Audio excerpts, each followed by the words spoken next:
మన ప్రభును రక్షకుడైన యేసుక్రీస్తు నామములో మరొకసారి మీకు శుభములు తెలియజేస్తూ ఉన్నాను. మన త్రియేక దేవుని యొక్క కృప కనికరము మీ అందరి మీద ఉందని నమ్ముతూ ఉన్నాము. మరొకసారి దేవుని యొక్క వాక్యాన్ని మీ ముందుకు తీసుకురావటానికి దేవుడు తన కృపను చూపించినందుకు నేను ఎంతో దేవునికి కృతజ్ఞతై ఉన్నాను. గతించిన కాలమంతయు మన యొక్క ఆధ్యాత్మిక జీవితంలో దేవుడు ఎంతో మేలును మనకు అందజేస్తున్న చెప్పి నమ్ముతూ ఉన్నాను. ఈ షేకింగ్ అండ్ సిఫ్టింగ్ అనగా గాలించుట జల్లించుట అనే అంశం మీద అనేక విషయాలను మనం నేర్చుకున్నాం. ఈరోజు మరొకసారి ఈ యొక్క శీర్షికలో ఈ భాగంలో మనం నేర్చుకోబోతున్నాము. కనుక దేవుడు మనల్ని దీవించి ఆశీర్వదించి మరి ఆయన కృపను మరొకసారి మన మీద చూపించునుగాక. మనము వాక్యాన్ని తెలుసుకున్నప్పుడు మీ పరిశుద్ధ గ్రంథాన్ని దయచేసి తెరవండి. ఆ యొక్క వాక్యాన్ని మనము తరచుగా నేర్చుకొని దేవుని యొక్క రాజ్యానికి సిద్ధపడి మనమందరము కూడా ఆ నిత్య రాజ్యంలో చేరాలని ఉద్దేశంతోనే ఈ వాక్యాన్ని మనం చెప్పుకుంటున్నాం. ఆమోసు గ్రంథం 9వ అధ్యాయము 9వ వచనంలో ఈ రీతిగా రాయబడింది. ఆమోసు గ్రంథము 9వ అధ్యాయము 9వ వచనము, నేను ఆజ్ఞ ఇయ్యగా ఒకడు ధాన్యము జల్లెడతో జల్లించున్నట్లు ఇజ్రాయేలును అన్యజనులందరిలో జల్లింతును, గాని యొక్క చిన్న గింజనైనను నేలరాలదు. ఎంత చక్కటి మాట ఆమోసు ద్వారా దేవుడు పలుకుతున్నాడు. దేవుడు సెలవిచ్చినప్పుడట ఎవరైతే ఒక ధాన్యమును జల్లెడతో ఏ విధంగా అయితే జల్లిస్తారో అలాగనే దేవుడు తన ఇజ్రాయేలు ప్రజలు అనగా దేవుని సంఘాన్ని, క్రైస్తవ సంఘాన్ని జల్లిడిస్తాడని చెబుతూ ఉంది. ఆయన జల్లించినప్పుడు గాలించినప్పుడు ఏమవుతుందో తెలుసా? ఒకడు ధాన్యము జల్లెడతో జల్లించినట్లుగా ఇజ్రాయేలీయులను అన్యజనులందరిలో జల్లింతును. క్రైస్తవ సంఘాన్ని, దేవుని బిడ్డలను దేవుడు జల్లించినప్పుడు గాలించినప్పుడు అనేక మంది ఆ జల్లిలో ఉంటారు. ఉన్నప్పుడు ఏం జరుగుతుంది? నిజమైన క్రైస్తవుల నుండి అబద్ధపు క్రైస్తవులు వేరుపరచడంలో దేవుడు తన సంఘాన్ని పరిశీలన చేస్తూ తన సంఘాన్ని మరి చాలా సూక్ష్మంగా గమనించి ఎవరు ఆయనకు నమ్మకంగా ఉన్నారో, ఎవరు మరి దేవుని సంఘంలో మరి నమ్మకమైన విశ్వాసులుగా ఉన్నారో, ఎవరైతే అపనమ్మకము కలిగి వేషధారణ కలిగి ఉన్నారో వారిని వేరుపరచి తొలగించి నిర్మూలించటానికి దేవుడు చేస్తున్న ప్రక్రియే దీన్ని గాలించుట జల్లించుట అంటారు. కానీ ఏం జరుగుతుంది? దేవుడు సంఘాన్ని జల్లించినప్పుడు ఒక చిన్న గింజనైనను నేలరాలదు.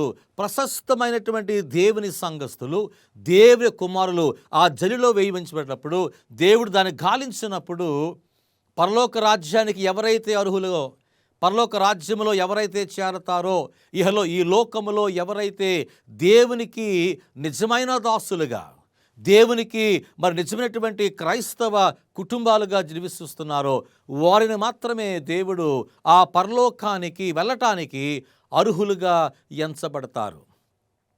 ప్రియ సంగమా, దేవుని బిడ్డలారా, నీవు మనందరము ఒక ప్రశ్న వేసుకోవాలి. మనమందరము క్రైస్తవులుగా జీవిస్తూ ఉన్నాం. మరి ముఖ్యంగా దేవుని శేషించిన సంఘముగా, ఈ అంత్యకాల సంఘముగా మనం జీవిస్తూ ఉన్నాం. అయితే మన యొక్క జీవనము, మన యొక్క ప్రవర్తన, మన యొక్క ఆలోచన ఏ రీతిలో ఉందో ఒకసారి గమనించుకోవాలి ప్రియులారా. దేవుడే ఈ సంఘాన్ని పరిశీలన చేసినప్పుడు మరి ఏం జరుగుతూ ఉంది అని మనం గమనించుకోవాలి. ఇంతకుముందు చెప్పినటువంటి శీర్షికలో భాగంలో అనేక మంది మరి సంఘాన్ని విడిచి, సత్యాన్ని విడిచి వెళ్ళిపోతారు అనేటువంటి విషయాన్ని మనము తేటగా దేవుని యొక్క వాక్యంలో మనం చదువుకున్నాం. ఈరోజు మరలా చూసినట్టు ఒక్కసారి గమనించుకుంటే మెనీ విల్ డిపార్ట్, అనేక ప్రసిద్ధిగాంచిన ప్రముఖ నాయకులు మన సంఘ సంస్థ నుండి వెళ్ళిపోతారని గత మరి భాగంలో మనం నేర్చుకున్నాం. అలాగనే చూసుకుంటే క్లిష్ట పరిస్థితుల్లో అనేక తలాంతులు గల వారు మన యొద్ద నుండి వెళ్ళిపోయి మన శత్రువుగా వారు తయారవుతారని చెప్పి కూడా మనం నేర్చుకున్నాం. కాబట్టి ఈరోజు మనం చూసుకున్నట్లయితే దేవుని సంఘము దేవుని వాక్యం తెలియజేస్తుంది. మత్తయి సువార్త దయచేసి గమనించండి. మత్తయి సువార్త 7వ అధ్యాయంలో మనం వాక్యం నేర్చుకున్నాం కదండి. మరి ఆ దినమందు అనేకులు నన్ను చూచి ప్రభువా ప్రభువా మేము నీ నామమున ప్రవచింపలేదా, నీ నామమున దయ్యములను వెళ్ళగొట్టలేదా, నీ నామమున అనేకమైన అద్భుతములు చేయలేదా అని చెప్పుదురు. అయితే దేవుడి మాట సెలవిస్తూ ఉన్నాడు 23వ వచనములో, మత్తయి సువార్త 7:23, మాథ్యూ చాప్టర్ 7:23. అప్పుడు నేను మిమ్మును ఎన్నడను ఎరుగను, అతి అక్రమము చేయువారులారా నా యొద్ద నుండి పొండని వారితో చెప్పెదను. ఎంత మరి దుస్థితి చూడండి. అనేక మంది వెళ్ళిపోతారు. అనేక ప్రసిద్ధిగాంచిన ప్రముఖ నాయకులు మన సంఘ సంస్థ నుండి వెళ్ళిపోతారని మనం నేర్చుకున్నాము. క్లిష్ట పరిస్థితుల్లో అనేక తలాంతులు కలిగిన వారు కూడా మన యొద్ద నుండి వెళ్ళిపోయి మన శత్రులుగా తయారవుతారని చెప్పి మనం నేర్చుకున్నాం. ఒక విషయాన్ని ఒక రాతను తెలుసుకుందాం. Selected messages volume 3 page 385 paragraph 3 చూసుకున్నట్లయితే, the great issue so near yet hand, that is enforcement of Sunday laws, will weed out those whom God has not appointed, and he will have a pure, true, sanctified ministry prepared for the latter rain. తెలుగులో దాన్ని ఒకసారి ఆ వాక్యాన్ని మనం చదివితే, అతి దగ్గరలోనే ఉన్న మహా సమస్య ఏంటది? ఆదివారం చట్టము అమలు. మన ముందు మన యొక్క భవిష్యత్తులో అతి ప్రమాదకరమైన అతి మహా సమస్యమైనటువంటి చట్టం ఏంటి తెలుసండి? ఆదివారము చట్టము. దేవుడు ఏర్పరచని వారిని తొలగిస్తుంది.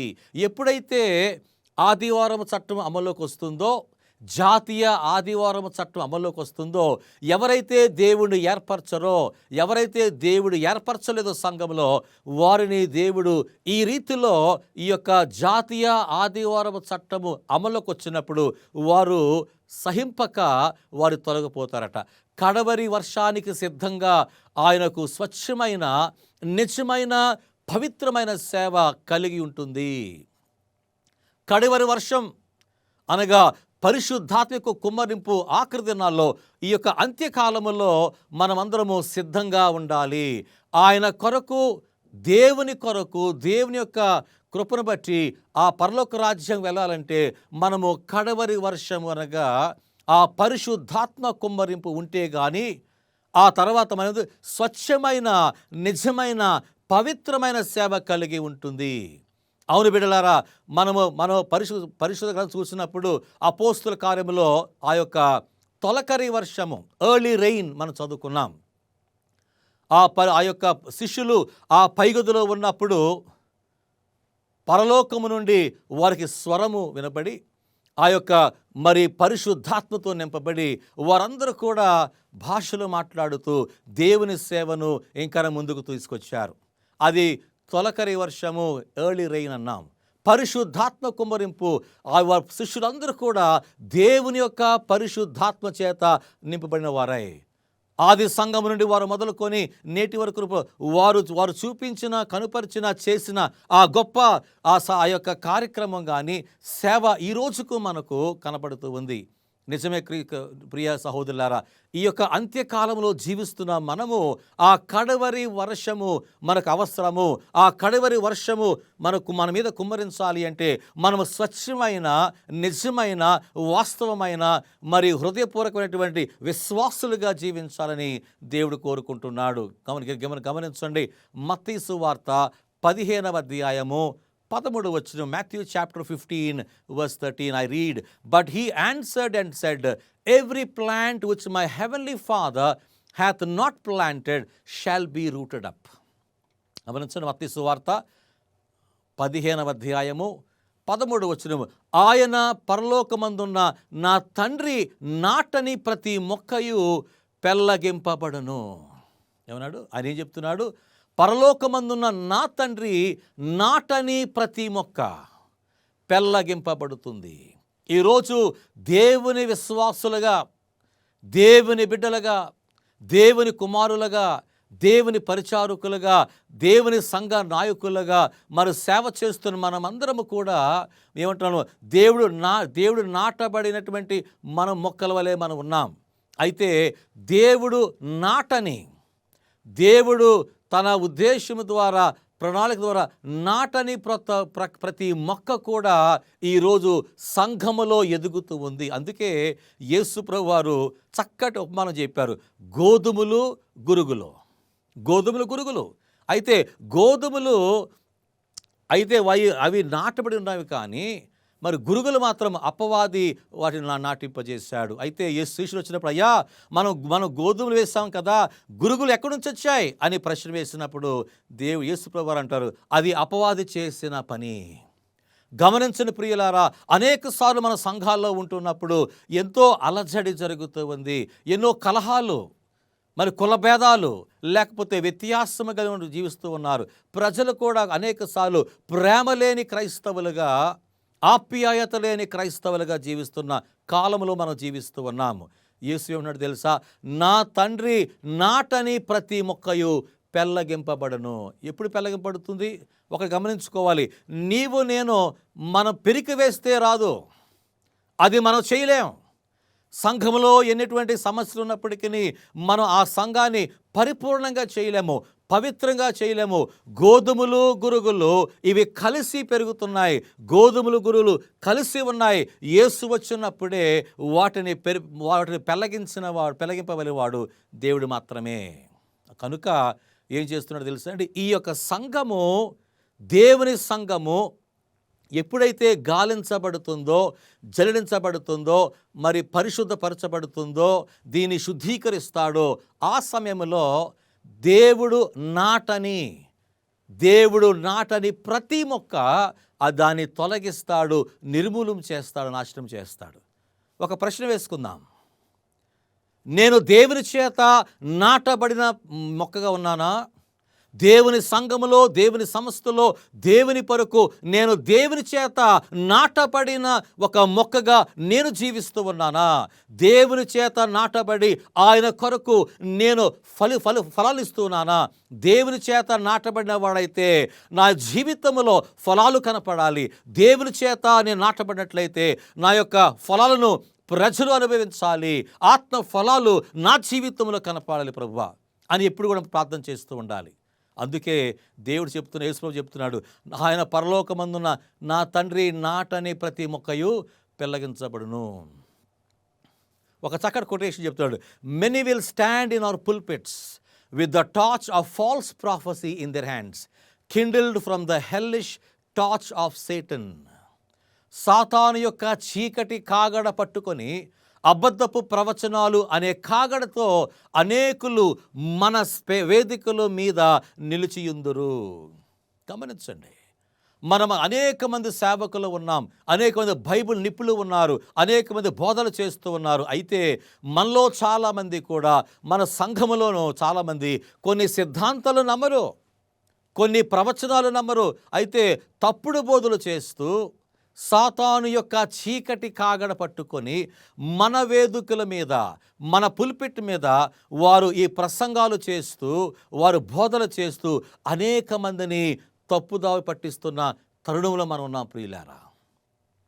కొంతమంది చూస్తే ప్రవచన వాక్యాన్ని నమ్మరు. Many people don't believe the spirit of prophecy.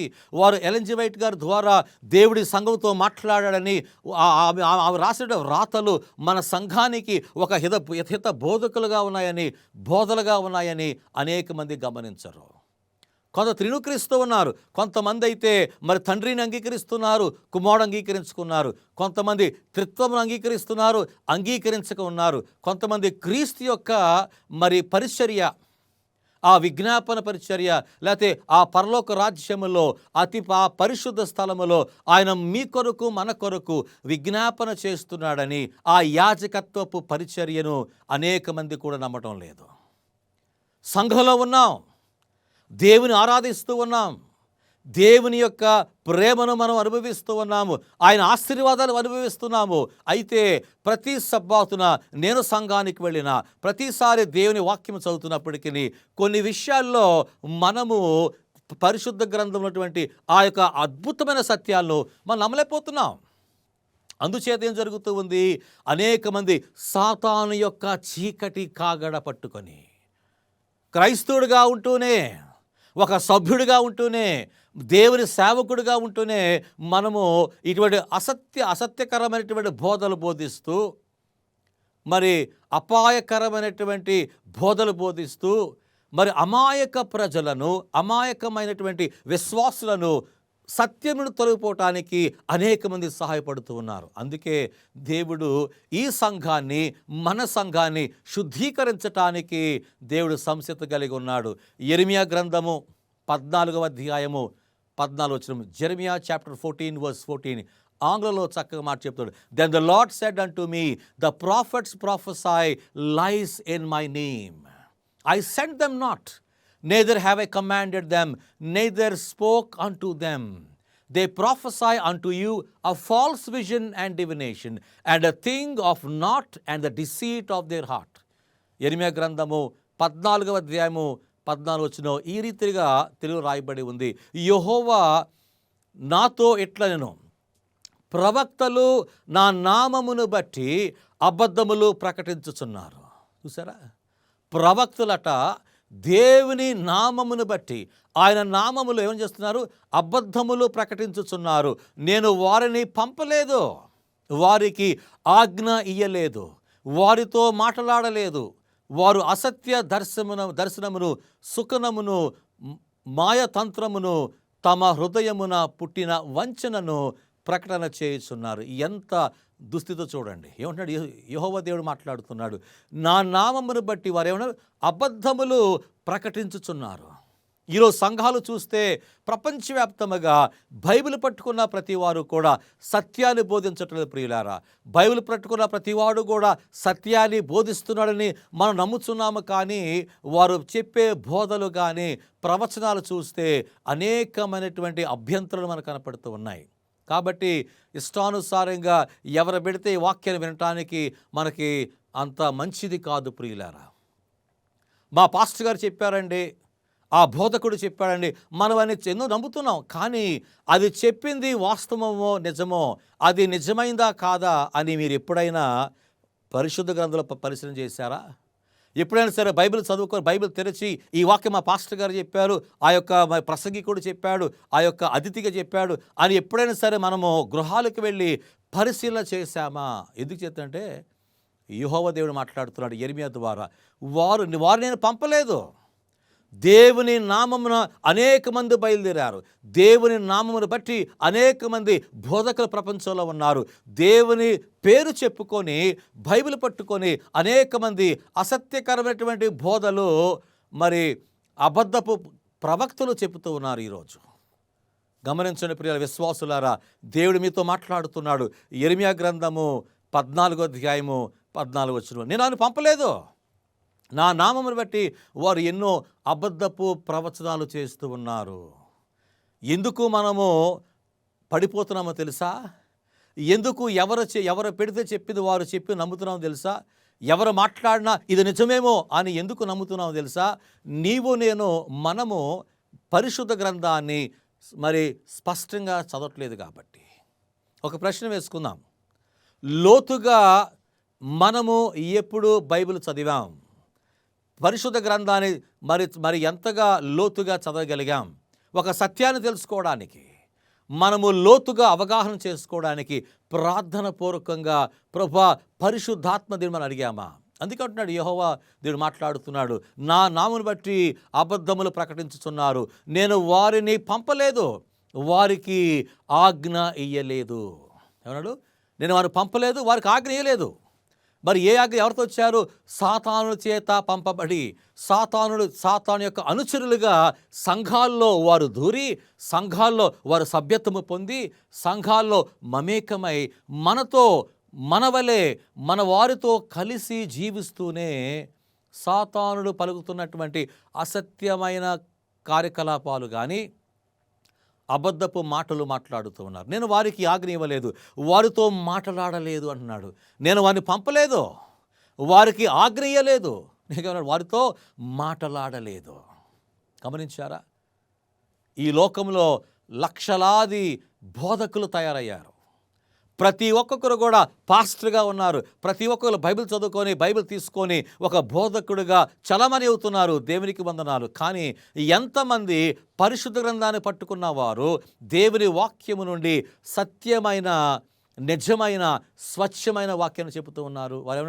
వారు అసత్య దర్శనమును శకునమును మాయతంత్రమును తమ హృదయమున పుట్టిన వంచనను ప్రకటన చేయుచున్నారు. ఏమంటారు?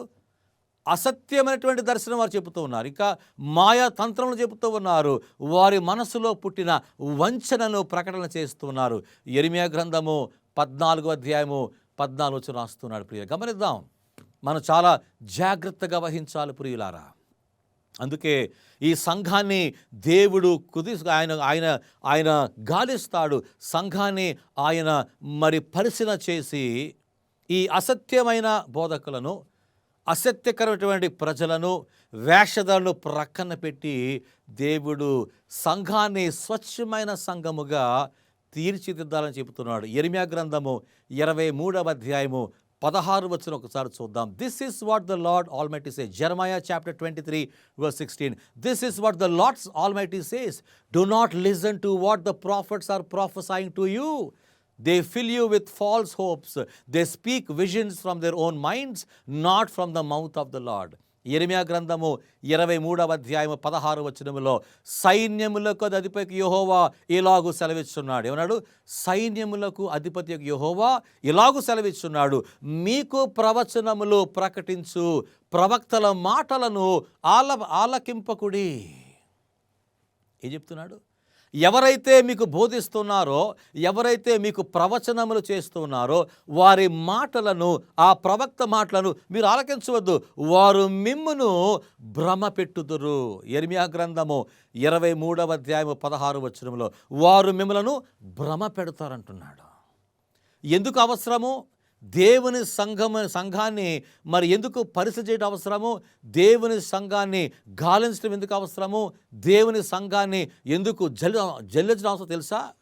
ఎందుకు చేస్తారంటే అనేకమైన అసత్యకరమైనటువంటి బోధలు వస్తున్నాయి కాబట్టి, అబద్ధ ప్రవక్తలు చేరారు కాబట్టి, ఈ సంఘాన్ని నాశనం చేసే పరిస్థితులు ఉంది కాబట్టి దేవుడు అడుగు వేసి ఆయన పూనుకొని ఈ సంఘాన్ని సరైనటువంటి మార్గంలో పెట్టడానికి చూస్తున్నాడు ప్రియులు. అందుకే వారి మాటలను మీరు ఆలకింపకుండా వారు మిమ్మల్ని భ్రమ పెట్టుదురు కాబట్టి ఈ విధంగా చేయాలని చెబుతూ ఉన్నాడు. గమనించండి ప్రియులారా, దేవుని యొక్క వాక్యము స్పష్టంగా మనకు చెబుతుంది. అందుకే ఈ సంఘాన్ని గాలించటానికి ఆయన సంసిద్ధంగా ఉన్నాడు. ఈ యొక్క వాక్యాన్ని పరిశీలించినప్పుడు, దేవుడు సంఘాన్ని ఆయన గాలిస్తున్నప్పుడు, ప్రభువా నేను పడిపోకుండా, రాలిపోకుండా నేను స్వచ్ఛమైన గింజగా ఉండాలని ప్రార్థించుకుందాం. మహోన్నతుడా, పరిశుద్ధుడా, ప్రేమగల తండ్రి, మీ పరిశుద్ధమైన నామమునకు స్తుతులు స్తోత్రాలు నాయన. ప్రభా గాలించినప్పుడు అబద్ధ ప్రవక్తుల ప్రభా మేము వినకుండా, వారి బారిన పడకుండా, ప్రభా వారి భ్రమలో మేము పడకుండా మమ్మల్ని మేము కాపాడుకోవడానికి ప్రభా మేము మా స్వయాన ప్రభా మా కళ్ళతో మేము వాక్యాన్ని చదివి గ్రహించి ఆ పరిశుద్ధాత్మ వలన మమ్మల్ని నింపమని కోరుచున్నాం. ఆ కడవరి వర్షము మాపై కుమ్మరించమని మేము ప్రాధేయపడుతున్నాం. ప్రభా వాక్యాన్ని వీక్షిస్తూ వింటున్న ప్రతి బిడ్డను మీరు ఆశీర్వదించండి.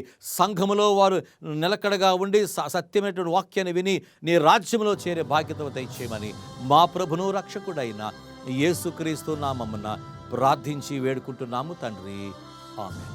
దేవుడు మిమ్మలను మీ కుటుంబాలను దీవించి ఆశీర్వదించునుగాక. ఆమేన్.